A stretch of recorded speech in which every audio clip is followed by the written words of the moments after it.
Salut à tous, on se retrouve dans cette nouvelle vidéo où on va voir un petit peu les bases de ma stratégie. Je sais que pas mal l'attendent et puis ceux qui vont rejoindre la chaîne au fur et à mesure, vous allez pas mal l'attendre aussi. Donc on va voir un petit peu les bases de ma stratégie. On va expliquer quelques petits concepts et en fait, n'hésitez pas à regarder dans la chaîne YouTube. Je vais faire des playlists avec une playlist où il y aura tous les daily recaps et une playlist où il y aura les bases de la stratégie, enfin en tout cas la stratégie expliquée etc., etc. Il y aura d'autres playlists et tout, je ne sais pas encore exactement ce qu'il y aura, mais bref, il y aura des playlists dédiées à chaque module, entre guillemets. Alors, aujourd'hui, on va parler de quoi? On va parler de comment je définis une tendance et comment je définis une structure avec cette stratégie. Alors, c'est parti. Comment je définis une tendance et sur quelle UT déjà je fais mes analyses? Alors, je fais mes analyses uniquement sur le M15 et le M5. Ok?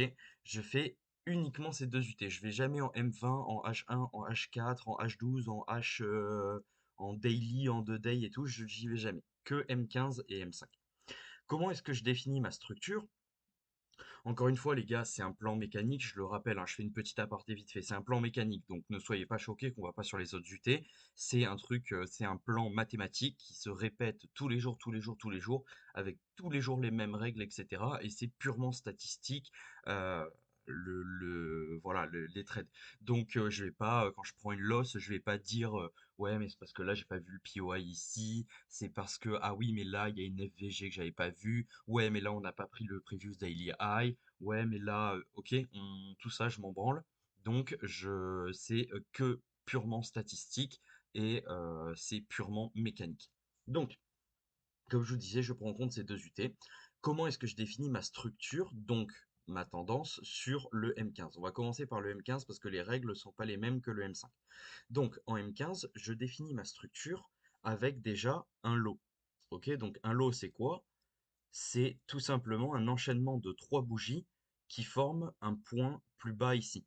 Donc ces trois bougies ici, celle du milieu est plus basse que les deux autres, mèches comprises. Ok, donc si ça, admettons, c'est le corps et que là on a une mèche qui vient ici, et ben ici c'est pas un lot.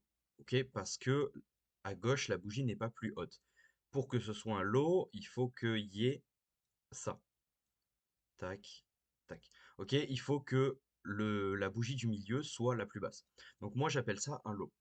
Une fois qu'il y a un lot qui s'est formé, je peux définir quoi? Donc là j'ai mon lot qui se forme. Et ben je vais pouvoir définir tout simplement où commence le pullback pour créer une nouvelle structure. Donc une nouvelle structure baissière, vous vous doutez bien qu'il y a un break de la structure comme ça, etc., de manière classique. Et ici, c'est ce que je viens de vous expliquer. Il faut que j'ai un lot de formé. Et en M15, ici, j'ai besoin de deux bougies de pullback, plus la quatrième qui break, ou la cinquième, ou la sixième, mais au minimum deux bougies de pullback. Donc ici, j'ai mon lot qui se forme avec la bougie basse à ce niveau-là.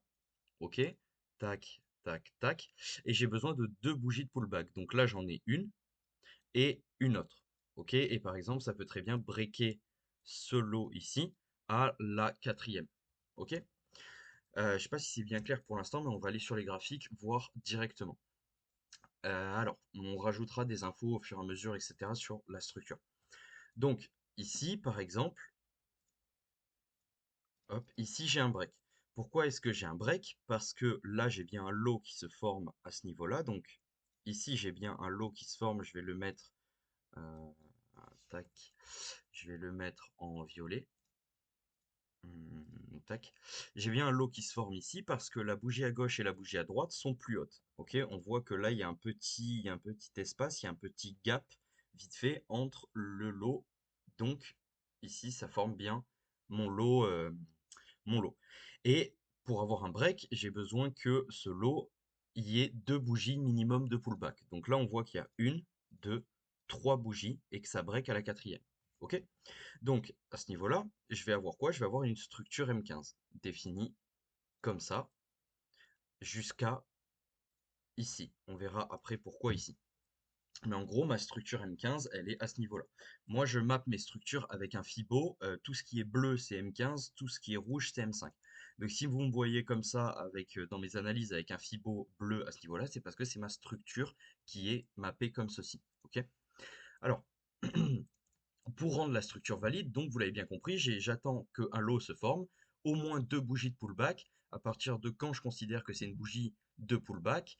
Et ben, à partir du moment où elle est plus haute que la création de mon lot ici, donc il y a un petit gap. Là, vous voyez que tout ça, là, il y a un petit gap, et là, il y a un mini gap.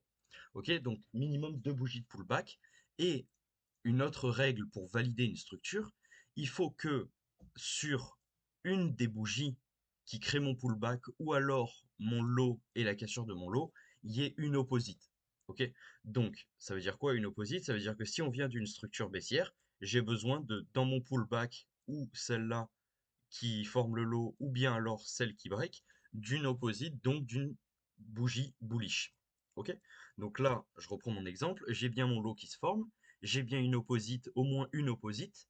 Donc ici, j'ai une bougie bearish, une bougie bullish, pardon, alors que je viens d'un mouvement bearish. Donc à ce niveau-là, c'est valide.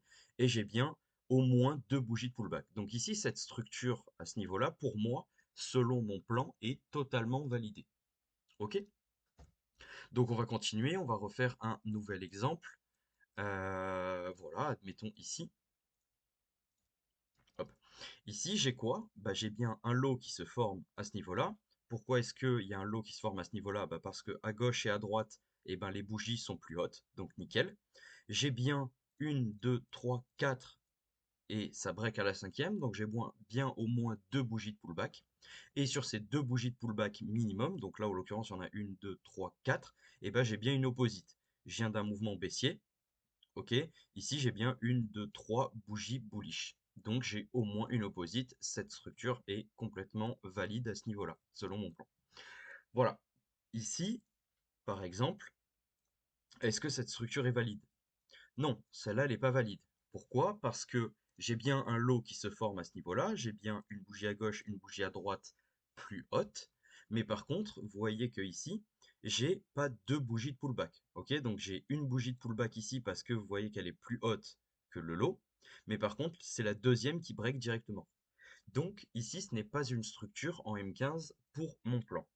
Également ici, pareil, j'ai qu'une bougie de pullback à ce niveau-là, donc c'est pas valide. Ici, il n'y a pas d'opposite sur les quatre, donc pas valide. Donc, ma structure en M15 va être définie comme ceci. Tac. Voilà. Ok. J'espère que j'ai été clair. Et on va voir un autre. Donc, comment est-ce que je définis? Parce que là, des breaks, il y en a dans tous les sens. Donc, comment définir la structure en M15 quand elle évolue? Donc, je m'explique. Ici, on va avoir un high et on va avoir un low. Donc, je vais le tracer avec mon Fibo ici. Là, vous voyez que ben il y a le break de ce lot. Ok? Parce que si jamais on prend n'importe quel lot qui break, ça va être le bordel, etc. Donc, on verra plus tard cette situation. Pour l'instant, on parle uniquement des structures. J'utilise aussi un autre concept pour définir mes tendances, mais on verra juste après. Donc à ce niveau-là, on a quoi? Donc on a notre high et notre low. À partir du moment, quand est-ce que je vais tracer une nouvelle structure? Voilà. Eh ben, je vais la tracer à partir du moment où on a un break de ce plus haut ou ce plus bas. Ok? Donc admettons ici, on a un break à ce niveau-là de ce plus bas ici. Ok? Donc ma structure va changer. Et comment est-ce que je définis ma nouvelle structure? Eh ben, je vais définir ma nouvelle structure tout simplement sur le dernier lot qui remplit les conditions pour faire office de structure. Ok? Donc, ici, je vais vous mettre en pointillé le break, structure ici. Je vais vous mettre en pointillé le break à ce niveau-là. Et ben, je ne vais pas définir ma structure comme ceci et comme ceci. Ok, avec le point le plus haut du retracement, comme une structure classique en smart money, etc. Non, je vais ici définir où est-ce que se trouve le dernier lot qui remplit les conditions, que ce soit d'opposite ou de pullback, pour créer une nouvelle structure. Donc à ce niveau-là, j'ai mon break, j'ai le break de mon ancien lot ici, où se trouve le dernier lot avec les conditions, il est ici. Donc ma nouvelle structure est définie comme ceci. Ok? Maintenant, je vous prends un autre exemple. À ce niveau-là, hop, on a le break de mon high de structure à ce niveau-là. où est-ce qu'est la dernier low ou le dernier high qui remplit les conditions pour faire office de structure? Et ben c'est tout simplement ici. Ok, tac. Pourquoi est-ce que c'est celui-là? Parce que avant le break, c'est le dernier high qui remplit les conditions. Donc les conditions, je les rappelle, c'est quoi? C'est d'avoir un high, ok, il est formé là, à gauche, à droite, on a bien une bougie plus basse des deux côtés, ok, donc c'est bien un high. On a bien un mouvement haussier, donc on a besoin d'une opposite. Donc une opposite dans ce cas-là, c'est quoi? C'est une bougie baissière, ok, elle est là, et bien deux bougies de pullback. Donc là, on a deux bougies de pullback, et on a le break à la troisième. Donc ici, ce scénario remplit totalement les conditions pour créer une structure. Et là, on a le break de ma structure précédente, donc ma nouvelle structure, où est-ce qu'elle va se déterminer? Elle va se déterminer comme ceci. OK? Voilà, donc c'est grosso modo comme ça que je mappe les structures. Petit à petit, on va voir un petit peu plein de cas. On va voir comment le définir plein d'autres choses parce que comme je vous ai dit, j'utilise pas que la structure pour définir une tendance, j'utilise aussi un order flow et ça on verra. Il y a un order flow M15 et un order flow M5. Là, je vous ai parlé vraiment des structures en M15 et uniquement en M15 parce que je les définis pas de la même manière sur le M5. Je ferai une vidéo aussi pour vous expliquer comment définir les structures et l'order flow en M5. Mais pour l'instant, on se focus uniquement sur les structures M15. Donc voilà. Pour faire un résumé, grosso modo, ici vous avez besoin de au moins deux bougies de pullback. À partir de quand on définit que c'est une bougie de pullback? À partir du moment où elle est plus haute que le trait de votre lot. Comment un lot se définit? C'est un enchaînement de trois bougies avec une à gauche et une à droite plus haute. Donc ici, sous forme de trois bougies comme un lot, comme un pic si vous voulez. Et à partir du moment où on break, et ben on prend le dernier schéma avec le lot valide. Donc, admettons, on a ça, tac, ok, on fait ça, tac, tac, tac, tac, hop, break, hop, à ce niveau-là. Si ici, on a les conditions, donc on a bien deux bougies de pullback, une opposite, un lot qui est formé ici, et qu'on a un break, et ben ma nouvelle structure se trace de cette manière. Ok, j'espère que j'ai été clair dans cette vidéo. De toute manière, il y a plein de vidéos qui arrivent. Il y aura du backtesting, de la mise en application, etc. Donc, ne vous inquiétez pas à ce niveau-là. Si vous n'avez pas 100% compris, on va y revenir plein de fois et tout. N'hésitez pas à rejoindre le canal Telegram aussi, les amis. Je sais que je le dis dans chaque vidéo, je vous saoule sûrement avec, mais c'est assez important pour vous si vous voulez progresser vraiment, parce que je donne beaucoup d'infos. Je donne des stats par rapport à mon plan. Je donne tout le backtesting de mon plan, etc. Donc voilà, les amis, n'hésitez pas à le rejoindre.